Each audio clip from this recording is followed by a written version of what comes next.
할렐루야. 네, 오늘 참 좋은 날입니다. 하나님께서는 이 시간 우리 모두에게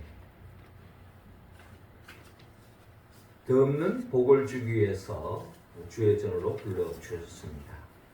우리 예배를 통하여 하나님께는 영광이요, 우리 모두는 하나님이 예비하신 그 충만한 그 복을 받아서 일상 속에서 천국을 침노하고 그 나라의 복을 많은 사람들과 나누고 또 영원한 천국을 꿈꾸며 매일매일 믿음의 길을 걸어가는 복된 한 주간 우리의 믿음의 여정이 되기를 주의 이름으로 축원합니다. 하나님께서 인간들을 말씀으로 천지 만물을 창조하신 후에 에덴 동산에서 하나님의 나라의 복을 영원히 누리며 살기를 원했습니다. 하지만 우리가 잘 알듯이 아담과 하와가 그들의 삶이 시작되는 이 땅에서의 삶의 첫날은 모든 것이 다 갖추어진, 행복한 삶을 살 수 있는 모든 것이 다 갖추어진 삶으로 시작되었습니다. 그렇죠? 말씀으로 천지 만물을 창조하시고 먹거리, 잠자리, 의식주 문제를 다 해결해 줄 뿐만 아니라 그저 행복하게 살기만 하면 되는, 그래서 영원히 하나님께 감사하고 영광 돌리며 살면 되는 그런 여건을 만들어 주었다는 것입니다. 근데 우리가 잘 알듯이 창세기 3장에 보면은 아담과 하와가 결국 하나님이 먹지 말라고 하는 선악을 알게 하는 나무의 열매, 한마디로 죄를 지음으로 결국 에덴 동산에서 쫓겨나고 말았다. 이게 바로 인간의 비극의 역사의 시작이다 라고 성경을 통하여 우리에게 들려주고 있습니다. 그럼에도 불구하고 하나님은 미워도 다시 한번 우리 인류를 향한 하나님의 그 은혜와 은총 속에서 예수 그리스도를 이 땅에 보내주셨습니다. 그래서 예수 그리스도만 믿기만 하면 다시 잃어버린 하나님의 나라를 되찾을 수 있고 영생으로 이어질 수 있는 그런 길을 우리에게 주신 것입니다. 그게 바로 예수 그리스도를 이 땅에 보내신 사건이죠. 성육신 사건인 것입니다. 그래서 예수 그리스도를 믿음으로 잃어버린 하나님의 나라를 되찾고 영생을 되찾는 것, 하나님 나라의 백성이 되는 것, 이게 바로 하나님의 바람입니다. 자, 그런데 그 하나님의 바람대로 예수 그리스도를 믿음으로 하나님의 자녀되고 하나님의 백성, 천국 백성 된 우리들이 믿음을 잘 지키고 끝까지 영생으로 이어진다면 참 좋겠지만 에덴 동산에서 아담과 하와가 범죄함으로 말미암아 하나님의 나라를 잃어버렸던 것처럼 우리도 죄를 지어서 그 하나님의 나라를 다시 잃어버린다면 이것은 아담과 하와가 저지른 죄로 인한 그 비극의 역사, 그보다 더 큰 비극이요, 더 큰 슬픔의 역사다 라고 우리는 이야기하지 않을 수 없습니다. 예수 그리스도를 믿음으로 다시 그 복을 되찾았는데 죄로 말미암아 이걸 또 잃어버린다? 있을 수 없는 이야기. 어제 한가위를 보내면서 한 주간 계속 우리가 한가위의 기쁨을 누렸습니다만은 그래도 극적으로 어제는 우리 일본과 축구가 있었잖아요. 얼마나 참 승리이라는 그 기쁨이 얼마나 크든지, 또 대만과의 야구도 이겼습니다. 기쁨 이루 말할 수 없었죠. 특히 일본과의 축구에 있어서 우리가 1대 0으로 지다가 역전을 해가지고 다시 승리 3연승이라고 하는 기쁨을 우리가 만끽했습니다. 반대로 일본 입장에서 생각해 본다면 아주 억울했을 거예요. 왜? 먼저 한 골 선취점을 넣어가지고 승리가 코앞에 있는데 결국 그 1점을 계속 지키지 못하고 2점 내줌으로 인해 가지고 패배했잖아요. 아주 그 분통해하는 그 일본 선수들을 보면서 서로 입장 차이겠지만 어쨌든 그 친구들 입장에서 본다면 굉장히 억울하겠다 하는 생각이 들더라고요. 그럼 우리로서는 아주 통쾌한 더없는 기쁨을 만끽할 수 있었습니다. 선취점을 따가쓰고 결국 2골을 내줘가지고 패배를 일본 선수들의 그 가슴 아픈 그 순간 그거보다 이루 말할 수 없는 예수 그리스도로 말미암아 구원을 받았는데 이걸 잃어버린다? 이것은 비극 중에 비극이요. 참으로 슬픈 이야기가 아닐 수 없습니다. 하나님은 우리 모두가 예수 그리스도를 통하여 잃어버린 영생을 되찾고 하나님의 자녀로서 하나님의 나라로 살아갈 수 있는 이 극한 이 행복의 이 삶을 상실하지 않고 계속 보존하며 영원한 생명으로 영생복문하고 이어지는 우리 모두가 다 되기를 원합니다. 그러기 위해서는 우리는 어떤 삶의 길을 걸어가야 할 것인가 하는 것을 오늘 성경 본문을 통하여 우리에게 말씀하고 있습니다. 먼저 33절을 통하여 잊지 말라고 말씀하고 있습니다. 33절 우리 같이 한번 읽어볼까요? 시작. 다른 한 비유를 들으라.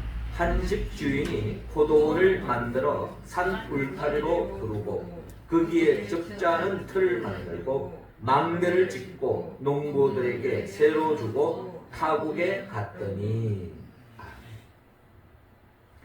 자, 오늘 본문 33절부터 이렇게 시작하고 있죠. 또 다른 한 비유를 들어라. 지난주에 이어서 어떻게 하면 천국에 들어가느냐에 대해서 말씀하셨다면 그러면 천국 들어가는 것이 목적이지만 그걸로 끝나는 것이 아니라 그걸 잃어버린다면 더 큰 슬픔이라는 거죠. 그럼 천국에 들어가는 이후에 그것을 천국에서 쫓겨나지 않고 천국을 잃지 않고 계속 보존할 수 있는 그 길이 뭐냐? 라는 차원에서 주님은 이어서 비유를 우리에게 들려주고 있는 것입니다. 한 집 주인이 포도원을 만들어 산 울타리로 두르고 거기에 적잖은 틀을 만들고 망대를 짓고 농부들에게 새로 주고 타국에 갔더니 라는 본문을 통하여 한 집 주인이 있었는데 이 사람이 아주 좋은 포도원을 조성을 했습니다. 산 울타리를 만들었어요. 울타리도 만들고 왜? 이 포도원에 들어오는 무슨 동물이 들어올 수도 있고 또 도둑이도 들어올 수 있으니까 울타리를 아주 그냥 잘 쳤겠죠. 거기에 접을 짜는 틀을 만들고 포도를 이제 수확했을 때 뭐 포도주를 만든다는 했을 때 접을 짜는 틀을 만들었다는 겁니다. 그리고 망대도 만들었습니다. 높은 곳에서 혹시 도둑이 와서 쓰리해 가지는 않을까 뭐 이제 이런 차원에서 망대를 만든 거죠. 그러니까 포도를 키워서 재배해서 농사지어서 수확을 얻어서 그것으로 부를 축적하고 또 행복한 삶을 살 수 있는 모든 여건을 다 갖추었다는 겁니다. 그래서 갖추고 난 뒤에 이 주인이 무슨 사정이 있었는지 농부들을 불러서 뭐 계약을 했겠죠.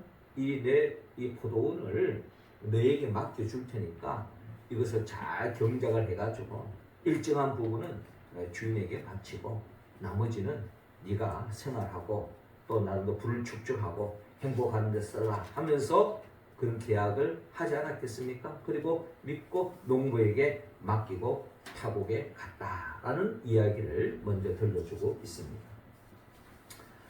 우리는 이 이야기를 통하여서 이 이야기의 포도원 주인은 하나님으로 우리가 이야기할 수 있습니다.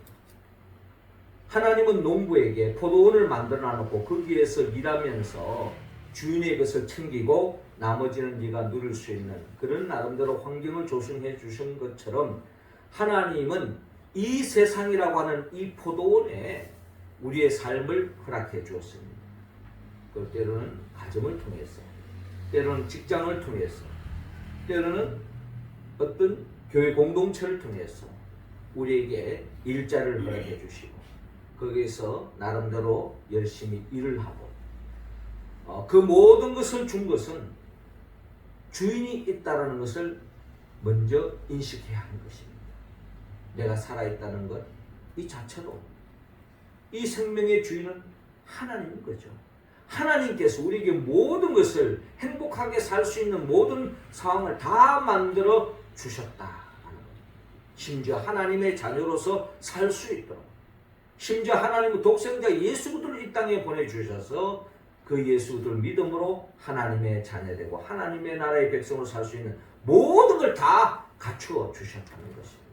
그렇다면 이 농부의 입장에서 포도원을 그저 경작할 수 있도록 주인이 맡겨준 것에 대한 그 은혜를 잊지 않아야 한다는 겁니다.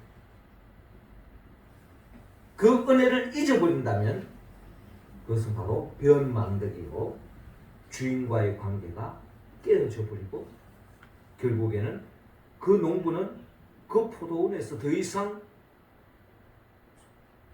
경작할 수 없는 자격 박탈이 이루어질 수밖에 없는 거예요.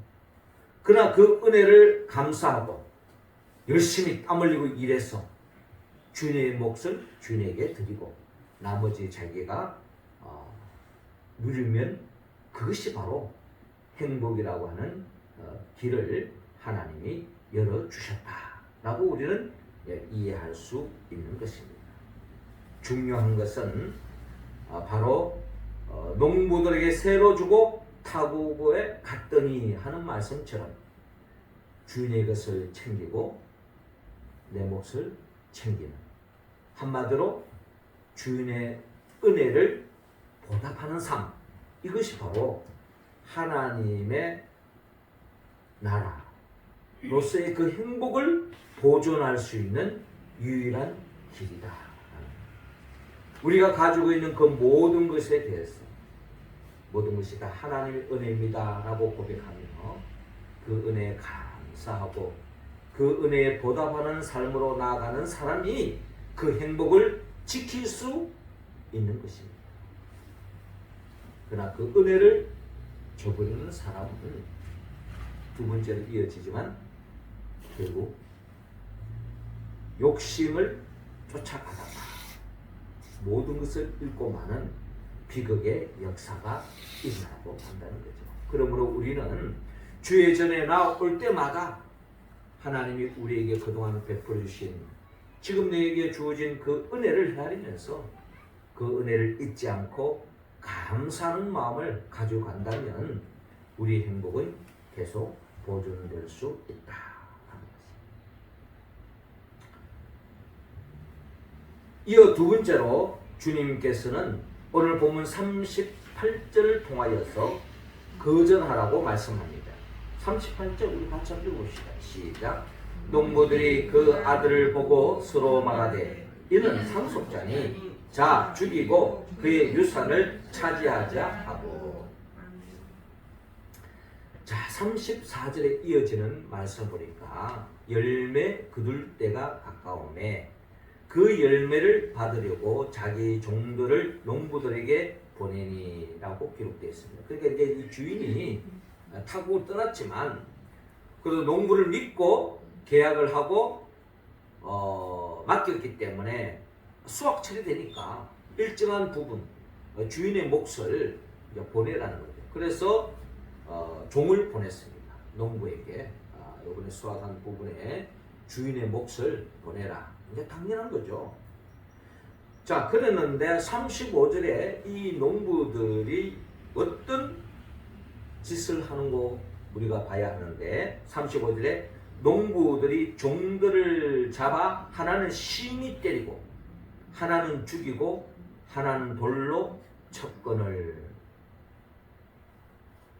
황당한 일이 벌어진 겁니다. 주인이 보낸 그 종에게 자기 수확의 주인의 몫을 포장을 해서 챙겨서 드리는 것이 마땅한데 그 종들을 잡아 하나는 심히 때리고 하나는 심지어 살인까지 했어요. 죽이기까지 했습니다. 또 하나는 돌로 쳤다는 거예요.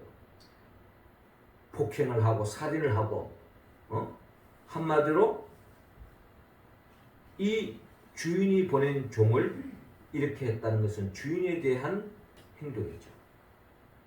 그래서 좀 이상하다. 주인이 다시 36절에 다시 다른 종들을 처음보다 많이 보내니 그들에게도 그렇게 하였는지라. 더 많은 종을 보내면 그래도 알아서 하겠지 생각해서 다시 한번 기회를 준 거죠. 그랬더니 그 많이 보낸 종들도 다 이런 식으로 없애버렸다. 폭력을 가하고 저항을 했다는 한마디로 변망덕한 짓을 한 것입니다. 그래서 이 주인이 참 이상한 거예요. 37절에 후에 자기 아들을 보내며 이르되 그들이 내 아들은 존대하리라 하였더니, 그 아들이 이제 가면 종들이 보내서 종들 가운데 뭐 괜히 그냥 감정으로 어떻게 서로 이렇게 트러블이 생길 수도 있으니까 뭐 그래서 안 준 거 수도 있으니까 내 아들을 보내면 내 아들은 알아보고 챙겨 주겠지 생각하고 아들을 보냈다는 거예요. 그런데 38절에 농부들이 그 아들을 보고 서로 말하되 이는 상속자니 자 죽이고 그의 유산을 차지하자 하고 이에 잡아 포도원 밖에 내쫓아 죽였느니라 라고 기록했습니다. 자, 이 농부의 본성이 이제 완전히 드러났습니다. 올해 농산물을 안 주겠다는 차원을 뛰어넘어 이 포도원을 자기들이 차지하겠다는 게 이제 상속자까지 이제 죽여버리면 이제 이 포도원은 내 거다. 한마디로 욕심을 부리는 거죠. 그래서 살인까지 일어나 주인의 아들까지 죽이는 이런 만행을 저질렀다. 이런 인간의 속성은 아담에서부터도 나타납니다. 아담도 하나님이 먹지 말라고 하는 선악을 알게 하는 나무의 열매 따먹고 말았잖아요. 우리가 생각하기에 아담과 하와가 뭔가 부족해서 하나님은 모든 것을 허락해 주셨는데 선악을 알게 하는 나무의 열매 그거 하나만큼은 손대지 마라 라고 했을 뿐인데 그것마저도 손대지 않았습니까? 이게 아담의 속성이라면 어떻게 본다면 이 농부도 모든 것을 다 누릴 수 있는데 주인은 뭔가 떼주면 되는 건데 욕심을 부린 나머지 결국은 죄를 짓고 말았다.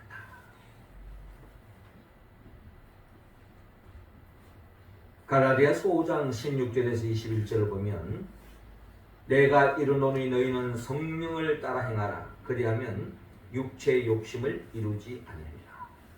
육체의 소욕은 성령을 거스리고 성령은 육체를 거스리나니 이 둘이 서로 대적함으로 너희가 원하는 것을 하지 못하게 하려 함이니라 라고 말씀하고 있습니다. 그렇습니다. 이 농부의 이야기가 남의 이야기가 아닙니다. 오래전 아담의 이야기였고 오늘 이 땅을 살아가는 우리들의 이야기가 될 수 있습니다. 이 농부의 이야기가 이 농부의 이 본성이 우리에게도 다 자리 잡고 있다. 하나님이 베풀으신 그 은혜는 온데간데 없고 내 욕심을 점점 채우고자 심지어 하나님의 것까지도 내 몫으로 챙기려고 하는 이런 이 농부 결국 내 욕심을 채우기 위해서 사람까지 죽이는, 이게 바로 농부 이야기가 아니고 우리 자신의 이야기가 될 수 있다 라고 오늘 성경은 우리에게 말씀하고 있습니다. 갈라디아서 5장 18절 이하를 보면 너희가 만일 성령의 인도하시는 바가 아니면 율법 아래 있지 아니하리니 육체의 일은 분명히 곧 음행과 더러운 것과 호색과 우상숭배와 주술과 원수 맺는 것과 분쟁과 시기와 분냄과 당 짓는 것과 분열함과 이란과 투기와 술 취함과 방탕함과 또 그와 같은 것들은 전에 너희에게 경계한 것 같이 경계하노니 이런 일을 하는 자들은 하나님의 나라를 유혹으로 받지 못할 것이요 라고 말씀합니다. 하나님의 나라를 들어갔다 할지라도 이런 육성을 쫓아 죄를 범하면 결국 하나님이 베풀으신 그 복을 다 차버리는 가장 어리석은 비극적인 인생이 열릴 수밖에 없다고 하나님은 성경을 통하여 우리에게 말씀하고 있습니다. 가룟 유다도 처음에는 주님을 그 누구보다 신뢰하고 따랐던 사람. 주님도 가룟 유다를 신뢰했잖아. 심지어 재정까지 맡겼죠. 그랬던 가룟 유다가 한순간에 돈의 욕심에 팔렸어. 결국에는 은 30냥에 예수를 팔아는 길, 자기 욕심 챙기려 하다가 자기의 영원한 생명길로 인도해주신 주님을 팔아는 길은 도저히 있을 수 없는 이야기가 예수님 제자에게도 그대로 일어나고 있는 거예요. 이런 일들이 예수님 제자들에게만 일어날까요? 믿음 생활하는 우리들도 이런 길을 걸어갈 수 있는 가능성이 다 열려져 있다는 것이죠. 그래서 세례 요한은 회개하라, 천국이 가까워합니다. 주님도 복음 선포의 첫 번째 하신 선포 내용이 뭡니까? 회개하라, 천국이 가까워합니다. 우리는 끊임없이 하나님 앞에 회개하지 않으면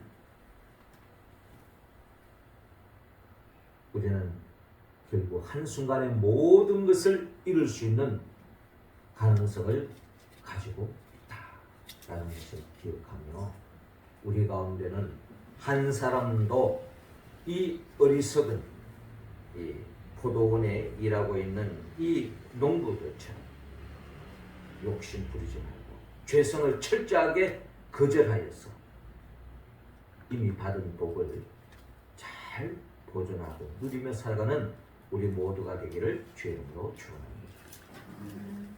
마지막 세 번째로 오늘 본문 43절을 통하여 영접하라고 말씀합니다. 43절 우리 같이 읽겠습니다. 시작. 그러므로 내가 너희에게 이르노니 하나님의 나라를 너희는 빼앗기고 그 나라의 열매 맺는 백성이 받으리라. 아멘. 자, 39절에 이에 잡아 포도원 밖에 내쫓아 죽였느니라. 자, 이렇게 진행되어졌을 때에 그럼 주인은 아들까지 죽었는데 가만히 있겠습니까? 아니죠. 40절에 그러면 포도원 주인이 올 때에 그 농부들을 어떻게 하겠느냐? 라고 묻습니다. 답은 분명합니다. 그들이 말하되 이 그 악한 자들을 진멸하고 포도원은 제때 열매를 바칠 만한 다른 농부들에게 새로 줄지어지니이다 라고 말씀합니다. 당연하죠. 네. 어떻게 그런 농부들을 가만히 둘 포도원 주인이 어디 있겠습니까?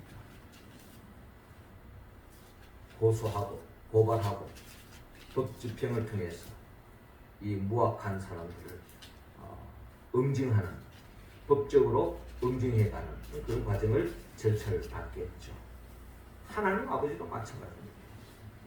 하나님도 우리를 참고 기다리시지만 끝까지 잘못된 길로 가고 끝까지 범죄의 길로 갔을 때 결국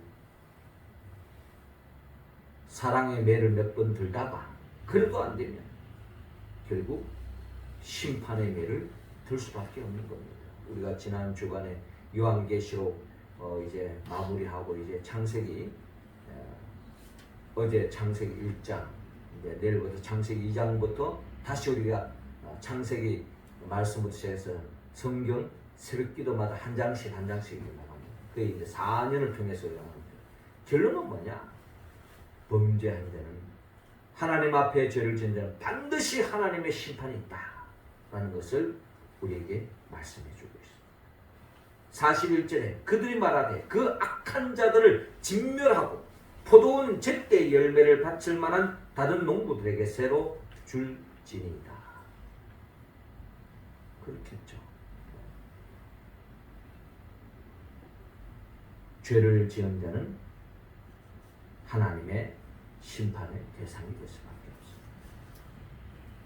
하나님의 것을 하나님의 것으로 챙겨드리고 하나님으로부터 모든 것을 받았다고 하는 그 은혜에 고백하는 자, 그런 사람에게, 그런 농부에게 주님은 하나님의 나라를 상속하신다고 오늘 본문을 통하여 우리는 해볼 수 있습니다. 그러면서 42절에 예수께서 이르시되 너희가 성경의 건축자들이 버린 돌이 모퉁이의 머릿돌이 되었나니 이것은 주로 말미암아 된 것이요 우리 눈에 기이하도다 함을 읽어본 일이 없느냐. 오늘 주님의 이어지는 말씀은 예수님 자신을 스스로 돌로 비유하고 있습니다. 돌은 돌인데 어떻게 사용하느냐에 따라서 버린 돌이 될 수도 있고 건축물의 모퉁이 돌이 될 수도 있다는 것입니다. 이 말은 예수님은 어떻게 본다면 자연석과 같은 돌인데 우리가 어떻게 그 주님을 받아들이느냐에 따라서 그 주님이 내 인생의 머릿돌, 반석이 될 수도 있고 내 인생의 걸림돌이 될 수도 있다는 것입니다. 이어지는 주님께서 내가 너희에게 이르노니 하나님의 나라를 너희는 빼앗기고 그 나라의 열매 맺는 백성이 받으리라. 이 돌 위에 떨어지는 자는 깨지겠고 이 돌이 그 사람 위에 떨어지면 그를 가루로 만들어 흩으리라 하시니. 주님을 영접하지 않은 사람, 주님을 데려가는 사람은 돌 대신 그 주님으로 인하여서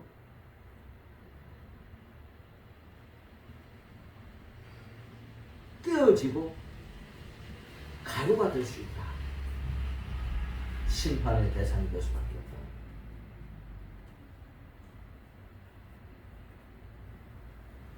(42절에) 너희가 성경의 건축자들이 버린 돌이 모퉁이의 머릿돌이 되었나니 이것은 주로 말미암아 된 것이요 우리 눈에 기이하도다 함을 읽어본 일이 없느냐라고 미리 말씀하셨듯이 그 주님을 영접하고 그 주님을 내 인생의 구주로 믿고 주님을 따르는 사람은 그 주님이 내 인생의 반석이 되어지고 내 인생의 디딤돌이 되어지고 내 인생의 기초가 되어지고 반석 대신 그 주님으로 인하여서 흔들리지 않는 복된 삶의 길이 열린다라는 것을 우리에게 말씀하고 있습니다.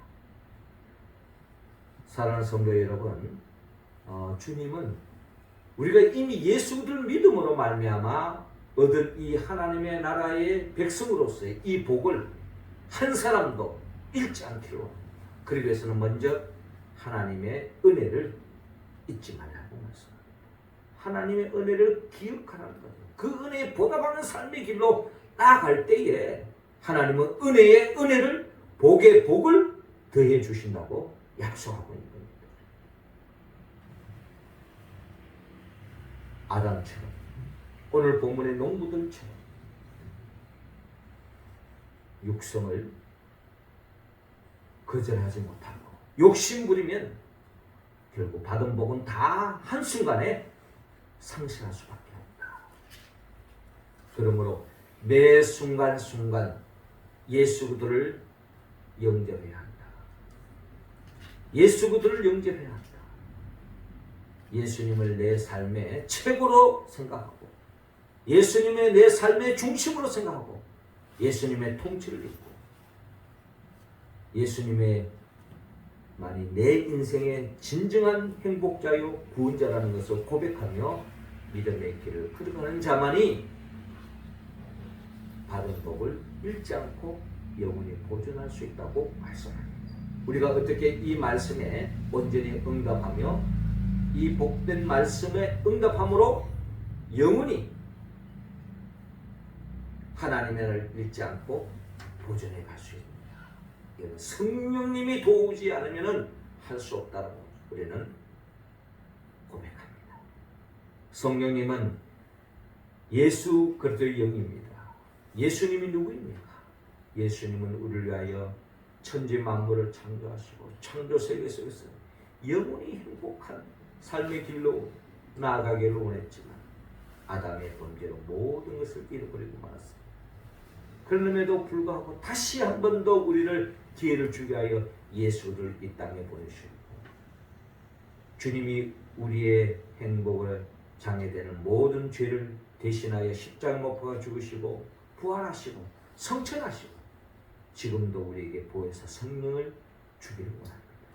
그 성령을 갈망하고 그 성령에 힘입어 교회를 중심으로 예수 그리스도를 믿고 고백하며 말씀에 응답하는 삶으로 나아가는 우리들을 천국을 맛보게 하고 영원한 천국으로 인도하게 하여 장차 재림하여 오실 예수 그리스도 그분의 영 보혜사 성령의 도움을 받았어요. 한 주간도 믿음의 길을 묵묵히 걸어가고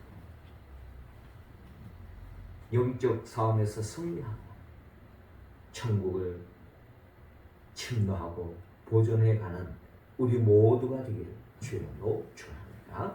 기도드리겠습니다. 하나님 아버지, 이 시간 우리 한 사람 한 사람에게 성령의 기름을 부어주시고 성령 충만함으로 말미암아 이 혼탁한 세상 속에서 진리의 영의 이끌림을 받아 성령의 도우심으로 매일매일 승리하며 나아가게 하여 주옵소서. 주님이 베푸신 그 은혜를 잊지 않고 철저히 육성을 거절하며 주님을 내 삶의 주인으로 영접하고 주님의 통치함을 따라 매일매일 하나님의 나라를 영원히 누리며 살아가는 우리 모두 되게 하소서. 예수님의 이름으로 기도드립니다.